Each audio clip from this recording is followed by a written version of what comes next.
Beach off. Hi guys, welcome back to my channel. So I am catching up on some videos I've been wanting to do.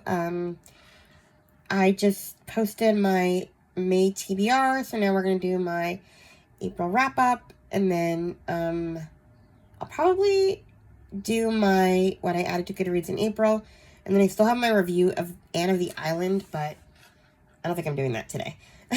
That's a lot of talking, and I'm still sick, as you can probably tell.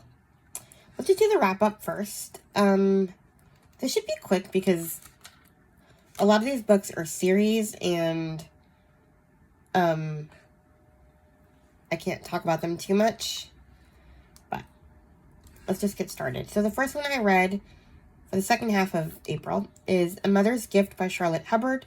This is for Amish in April. I gave this 4 stars. I heard about this one from Chloe from Always Booked. This one is about Leah Otto. She always had a crush on this guy named Jude Shetler. So when Jude becomes a widower with 3 children, he and Leah court and they get married, much to everybody in the Amish town's dislike, because Leah's kind of a tomboy and, like, not interested in women's work. She was the only child in the family, and they didn't really teach her how to cook and clean, and everybody's horrified that this widower with 3 children is going to have her for wife. And his children are kind of unruly. He has twin daughters who are menaces, and then his little boy is just not too excited to have a new mom. Then a baby appears on the doorstep, and it's a whole thing. So, yeah. It's kind of just them adjusting to being a family, and the town adjusting to her slightly different ways, I guess we should say. So yeah, it was okay. The only thing that prevented me from giving it 5 stars was that, and this is a me problem. I'm trying not to give too many spoilers, but, like, there's a part where paternity is discussed, and Jude gets mad at his daughters for eavesdropping, rather than going to the point of why they were upset. And I'm kind of like, okay, if I find out you're not my father, do I really give a care that you caught me eavesdropping on you? I think the more important part of the conversation is what I overheard, not the fact that I was eavesdropping, especially if you were never intending on telling me. So, I don't know, I guess I get it, because, like, Amish are, like, super strict and moralistic and stuff, but it got under my skin, and I was like, who cares if they were eavesdropping? You weirdo. Anyway, then I read The Midwife by Jolena Petersheim. Turns out this is a Mennonite book. I gave it some 3 stars. This is about Rhoda. I cannot pronounce this last name. She was, she became a head midwife at Hopen House. She's doing that and trying to conceal some secrets from her past. She's secluded in this Mennonite faith for reasons. And then graduate student Beth Winslow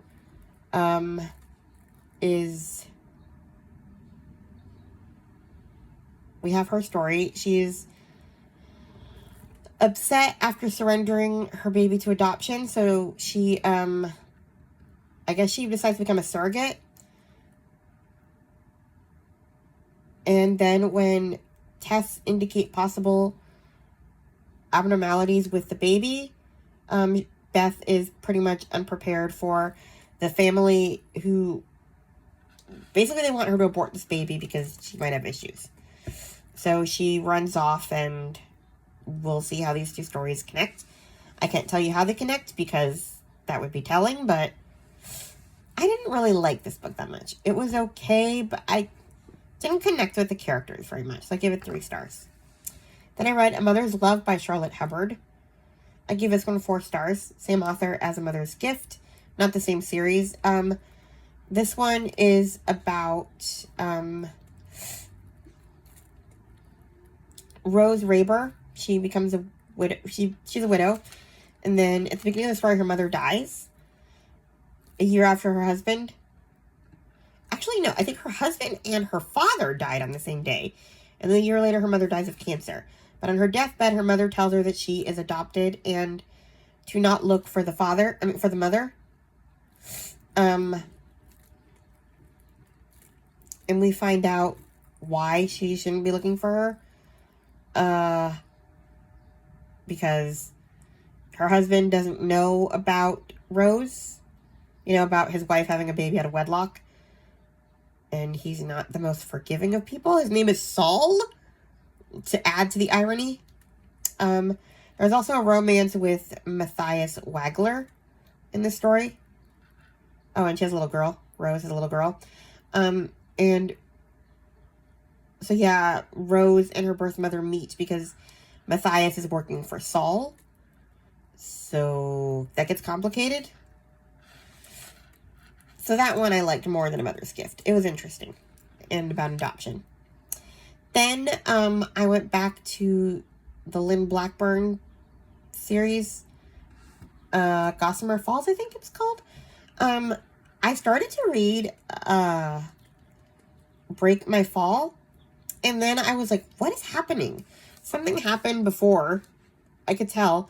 So I looked it up, and it turns out there's like a little novella in between the 2 books. It's called Downfall, and we get Cassie and Donovan's story. Cassie's a chef. It's not a long book, so I went back and read that one first, which helped because I was like, what is happening? They acted like we were supposed to know. It was in this audiobook collection of novellas. I had to look for it. Like, I had to dig to find this one. But, yeah, I enjoyed it. I gave it 4 stars. And then I read Break My Fall, and I gave it 3 stars. This one is about Meredith Quinn. She's a dentist. And she offers dental clinics to children and adults in underserved areas. And there's apparently drug trafficking and police corruption. And so the love interest is with Police Chief Grayson Ward. So it's the whole protecting Meredith storyline. I'm finding I don't like cop stories because they tend to be bossy, and I don't know, he rubbed me the wrong way a lot. And most people find this type of thing, like, attractive, when a man is trying to be chivalrous and protect a woman. I, however, want to punch him in the nose when I hear him. It's like, there was this one part where he was telling off her brothers for letting her do stuff, and I'm like, letting her? Excuse me? You don't let me do anything. Like, I just hated it. And then she got into a fight with him, and at one point, and then her brothers were being all caveman and, like, overprotective and, like, mean to him after she forgave him, and it's like, okay, I don't find that attractive in the least when men act like that. I don't know. I hated it. So I enjoyed the suspense part, which is why I gave it 3 stars, but I hated the romance. And that's just kind of par for the course with me with romances, because I generally don't like a lot of romances, but I like the stories in them enough to keep going with the series, and I know that I'm always going to have a lot of duds in a romance series. I love the first one. What was it called?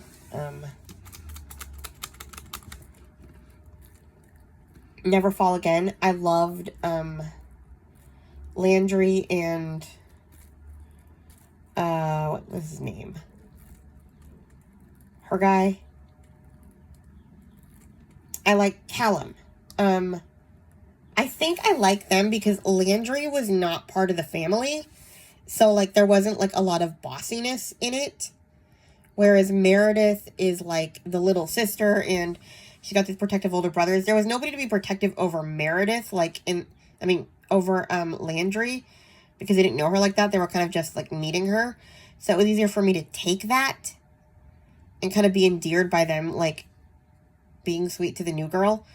But I don't know, it really rubbed me the wrong way with Meredith. I just don't like, maybe I also don't like the little sister trope either, like where you date the best friend's little sister because the big brother is always an overprotective caveman. I hated it. So yeah, we'll see how I feel about the next one. I don't know if I'm the only one. Probably, because most people find that sweet, and I'm not a chivalry type of reader. I tend to get annoyed because my first instinct when someone tells me to do something or says it's for my own good is to do the opposite. So when people actually listen, I get annoyed. So sorry to everybody who liked this series. I think Lindsay from Books from Christian Girls, she said that there was a lot of dentistry stuff that kind of grossed her out. I don't remember seeing much of the dentistry stuff. Like, I think she worked on one little girl's teeth and that was it. I was expecting so many more root canals and stuff. I don't know. It made me laugh. Anyway, next I read for my last prompt for the Spring into the Movies readathon, Singing in the Rain. Character sings or plays an instrument. I read The Chilbury Ladies Choir by Jennifer Ryan. I gave this one 5 stars. It was fun. It's an epistolary novel. I did not know that.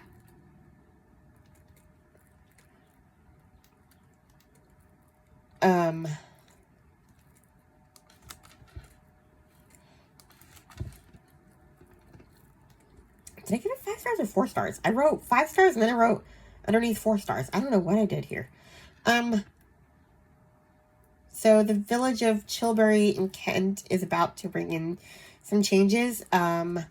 Basically, this is World War II, 1940, and all the men are gone to fight in the war, and when the vicar decides to close the choir till the men return, the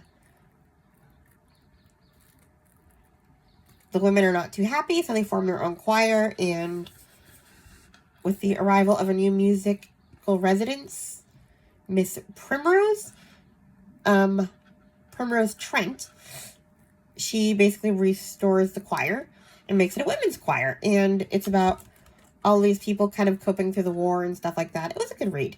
I enjoyed it a lot. I may read more things by Jennifer Ryan. I have other books. I just happened to find this one on Libro FM on sale, and it fit the prompt, so I grabbed it and I read it and I loved it. So yeah. Then I read the Annie's People series by Beverly Lewis. For Amish in April. I liked it a lot, generally speaking. We have The Preacher's Daughter is the first one. I gave all 4 stars, I think. It was the last one, got 5, I can't remember.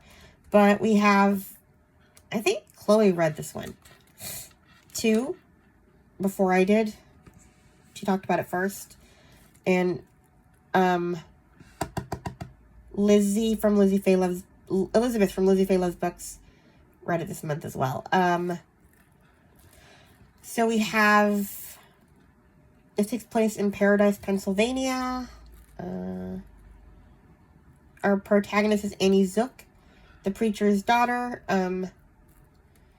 She is expected to join the Amish church, but at 20, she's still kind of thinking about it. She is an artist. She loves to draw, and she kind of has to squelch that in order to be part of the Amish community. That is really like the only thing kind of standing in her way from being Amish. The fact she loves to draw and that's not allowed. She also has a pen pal. What was her name? I forget what her name is. I already forgot. That's nice. But her pen pal that she's been writing to comes to Amish country to visit her, and the question is, will she influence her? Will she not? You know, like, where she gets to leave the Amish, stuff like that.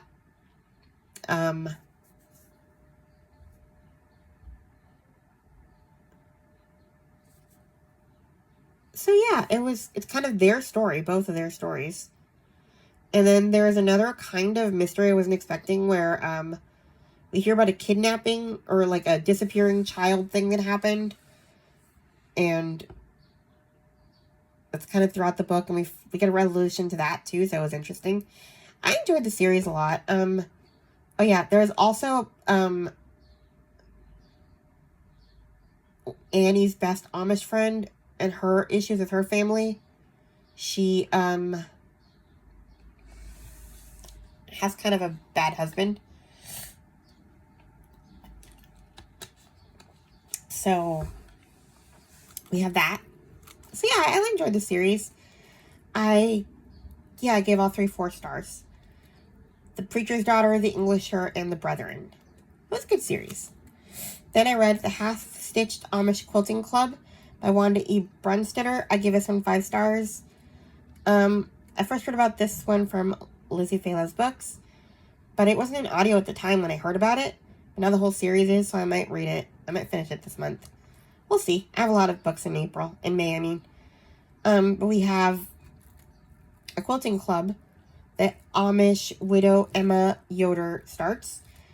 We have a troubled teenager, a struggling couple, a widower with a baby, a biker, and a preacher's wife. They make up the quilting club, and yeah, it was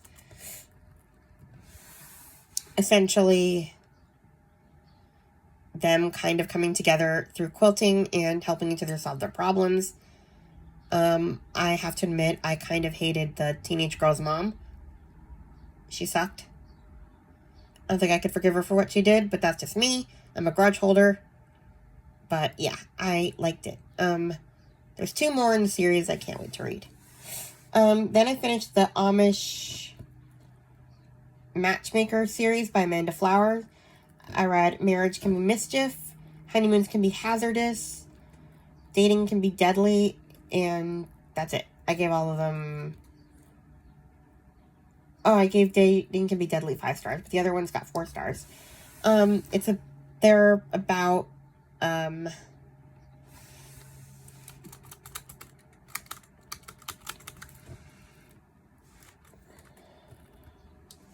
Lois and Millie. Millie Fisher is the Amish matchmaker, and her friend Lois is her English friend, and they solve crimes together, essentially.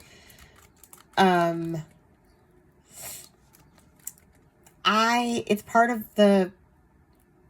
in the same universe as Amish Candy Shop Mystery Series, so we see a lot of the same characters. We see Bailey and Aiden and all of them, and the pig. But I have to say, I did not like the series as much as I liked Amish Candy Shop. I don't know why. I just didn't. But I did enjoy the way the last book ended. It was a great ending. I don't know if there'll be any more of those. I know we're going to keep going with the Amish Candy Shop. I just read the latest one earlier. I want more in that world. I love that world. It's fun. Then I read An Amish Cradle. It's a bunch of Amish short stories. I gave it 4 stars. The authors are Amanda Clipston, Beth Wiseman, Kathleen Fuller, and Vanetta Chapman.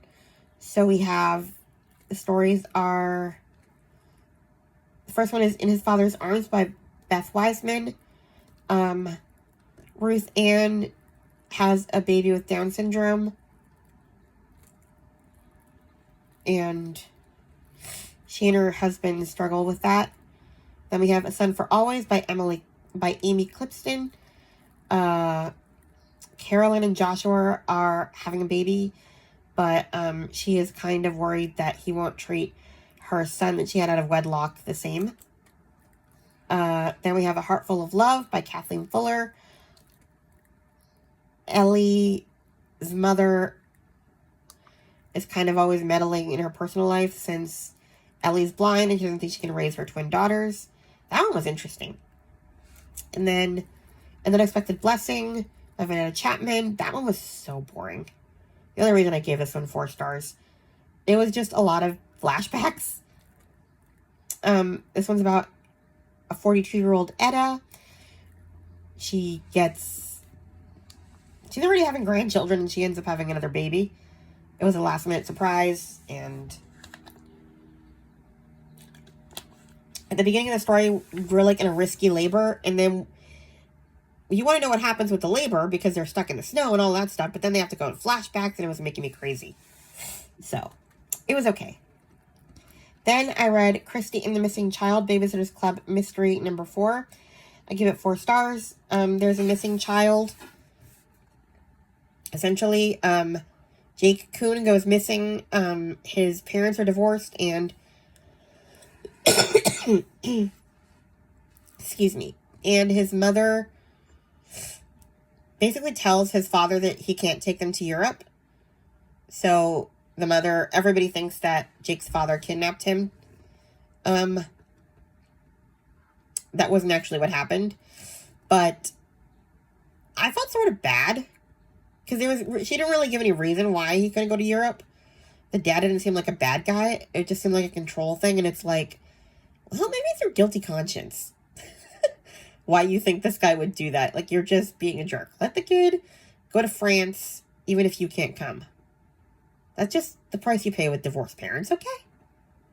I don't know. I just felt like if you just let him go to Europe, you wouldn't be thinking these dark thoughts. And it ended up not even being his fault. Anyway, then I read Yesterday's Gone by Cindy Woodsmall. I gave it some 5 stars. This is another time travel book.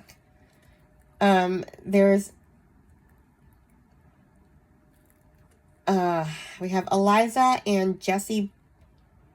So, Eliza Bontrager and Jesse Ebersol have fallen in love and are determined to marry, despite the belief of their Amish community and that there's a hidden curse, one that only shows up when an Ebersol or Bontrager marry.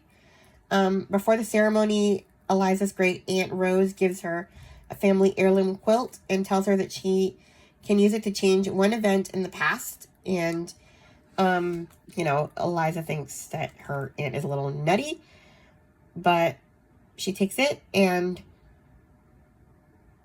they start having miscarriages, and when she basically has a stillborn, she decides to use the quilt and make it so that she never marries Jesse, and we see the effects of that, so it was interesting.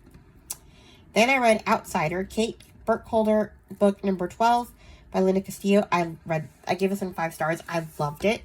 This one is really fun because Kate, it takes place when people are snowed in, so we have the suspense of that. Kate runs into her former friend from her young days in the city as a police officer. And her friend did some bad things and she's kind of in trouble, and it's about corrupt police and stuff like that. And Kate has to decide how to protect her or not protect her. It's a whole thing. And you see some of the point of view of the bad cops that are following them, and you know they're close by, but Kate and the friend don't know it. So, like, you're waiting for them to get caught, and it's so much suspense, and it was really fun. I gave it 5 stars. Then I read Disappeared, Kate Burkholder, number 12.5. It's one of the novellas. I gave it 4 stars. Missing toddler. Resolved quickly. It was fine. And then the last one I read is The Seaside Homecoming by Julie Clausen. I gave this one 4 stars. I probably would have given it 5 stars, but okay. This could just be a me problem. I just have a really hard time with the way they treated Claire. Even though I know it's a time period, I know, like, purity and all of that stuff matters a lot in that time period, like, more than it does now. And I'm not saying everyone should go off and have sex before marriage. You do you. If you want to, whatever. I don't care what you do, who you do it with. But, like, I honestly wanted to, like, throw something at the mother in this book because, like, she's like, I promised my husband that I wouldn't speak to Claire ever again. She's dead to us and all of that stuff. And it's like, she's dead to you for something that she didn't do. I mean, she did use bad judgment, but the worst one is really the guy. And she knows it, but she's only not speaking to her daughter because her husband told her not to. Like, again, it's my contrariness and not doing what I'm told, or not wanting to do what I'm told. And I just would have been like, well, forget your dead husband and speak to your daughter because she's here, he's not, and you're just miserable. And she just got on my nerves so much in this book. So I had to take a star down for her because I wanted to slap her. And on that note, we will end my April wrap-up. Please like, comment, and subscribe, and I'll talk to you guys in my next video. Bye.